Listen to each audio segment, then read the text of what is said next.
is going on, and welcome back to What Shall We Do Next? I'm Mike, your host, and I hope you guys are having the best day ever. Before I get started, guys, if you are new here, please subscribe if you haven't already done that. We're on the road to 73,000 subscribers, and I would love you to join me on this journey. So hit subscribe right now and join the fam. And also, guys, go follow me on all my social media. Links are in the description. I have Facebook, Twitter, Instagram, and even Snapchat, so go follow me on all of those. And once again, I am coming back at you guys with another creepy video. And today, we are talking about another scary story. And this scary story is called The Cruise Ship.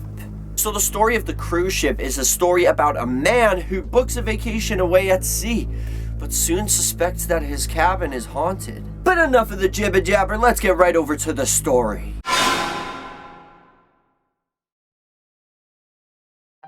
The Cruise Ship. A few years ago, I booked a vacation on a cruise ship. I was staying in cabin 105.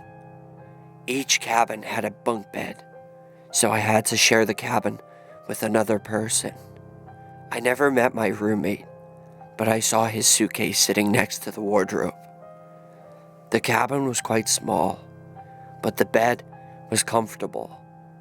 The only thing I could complain about was the dreadful stench of damp that hung in the air. That night, when we set sail, I was tired, so I went to bed early, and I chose the bottom bunk. In the middle of the night, I was suddenly awakened by a loud noise. I heard a groan coming from the bunk above me, so I assumed that my roommate must have come into the cabin while I was asleep. I couldn't see anything in the darkness. I heard him unlocking the door, and then I heard his footsteps running down the corridor. He left the door open behind him, and it swung on its hinges as the ship rolled on the waves. I got up to shut it, then groped my way back to the bed in the darkness and went to sleep. When I woke up in the morning, the sea was very rough, and the cruise ship was rolling back and forth on the waves. The damp smell was still in the room, and it was extremely cold. The porthole was hanging open, and I had to get up to shut it. The curtains of the top bunk were closed, so I assumed my roommate was still asleep. I got dressed and went up on deck. When I found one of the stewards, I complained about how cold and damp it was in my cabin. "Which cabin are you staying in?" he asked. "Cabin 105, I replied. As soon as I said this, the steward's face turned pale. He visibly shuddered and stared at me. "What's the matter?" I asked.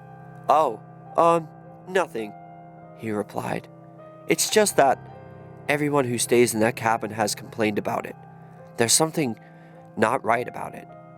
Well, I'm not supposed to talk about it. They don't want us to frighten the passengers." "What are you talking about?" I asked in surprise. The steward looked over his shoulder and lowered his voice. "I don't want to lose my job," he whispered. "But I thought you should know. On the last 3 trips, all of the people who slept in cabin 105 have jumped overboard." With that, the steward walked away. I wasn't sure if I could take him seriously.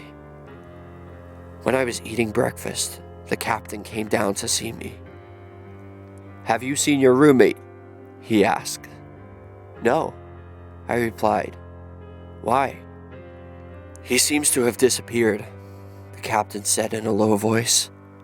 "We're afraid he might have jumped overboard." "He's the 4th then," I exclaimed. When he realized I knew about the other 3, the captain became nervous. "Don't mention this to the other passengers," he said grimly. "We don't want a panic on our hands." That night, when I went back to my cabin, I pulled back the curtains on the top bunk. It was empty. It gave me the creeps to think that the man who slept there was probably dead now. I got undressed and lay down on my bed to get some sleep. In the middle of the night, I was awoken by a banging noise. It was freezing cold. The porthole was wide open again, and it was banging against the wall. I got out of bed to close the porthole, but just then, I distinctly heard something moving behind me in the top bunk. I turned to look, but it was too dark to see anything. Then, I heard a faint groan, and the blood almost froze in my veins. Something was there. Overcoming my fear, I ran across to the top bunk, pulled open the curtains, and felt around inside. To my horror, my hands felt something there, something wet and icy cold. Something that smelled horribly of rotting seaweed. All of a sudden, the thing sprang at me. It was like a clammy mass of ooze, heavy and wet, but incredibly strong. I fell backwards, and in an instant, the door opened and the thing flew out. I rushed out after it, but the corridor was dimly lit, and I couldn't see anything there. I was very frightened, so I went back into my cabin and turned on the lights. The top bunk was completely drenched with seawater, and the whole place stank of rotting seaweed.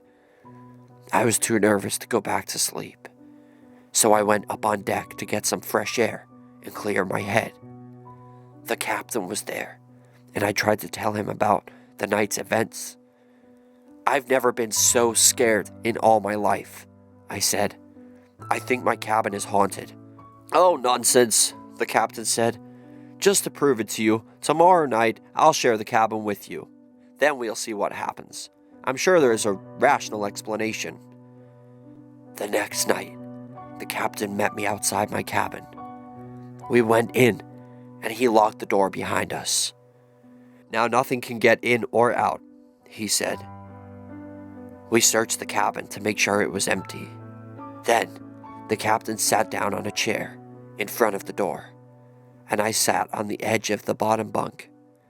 He took out a bottle of whiskey and offered me a drink.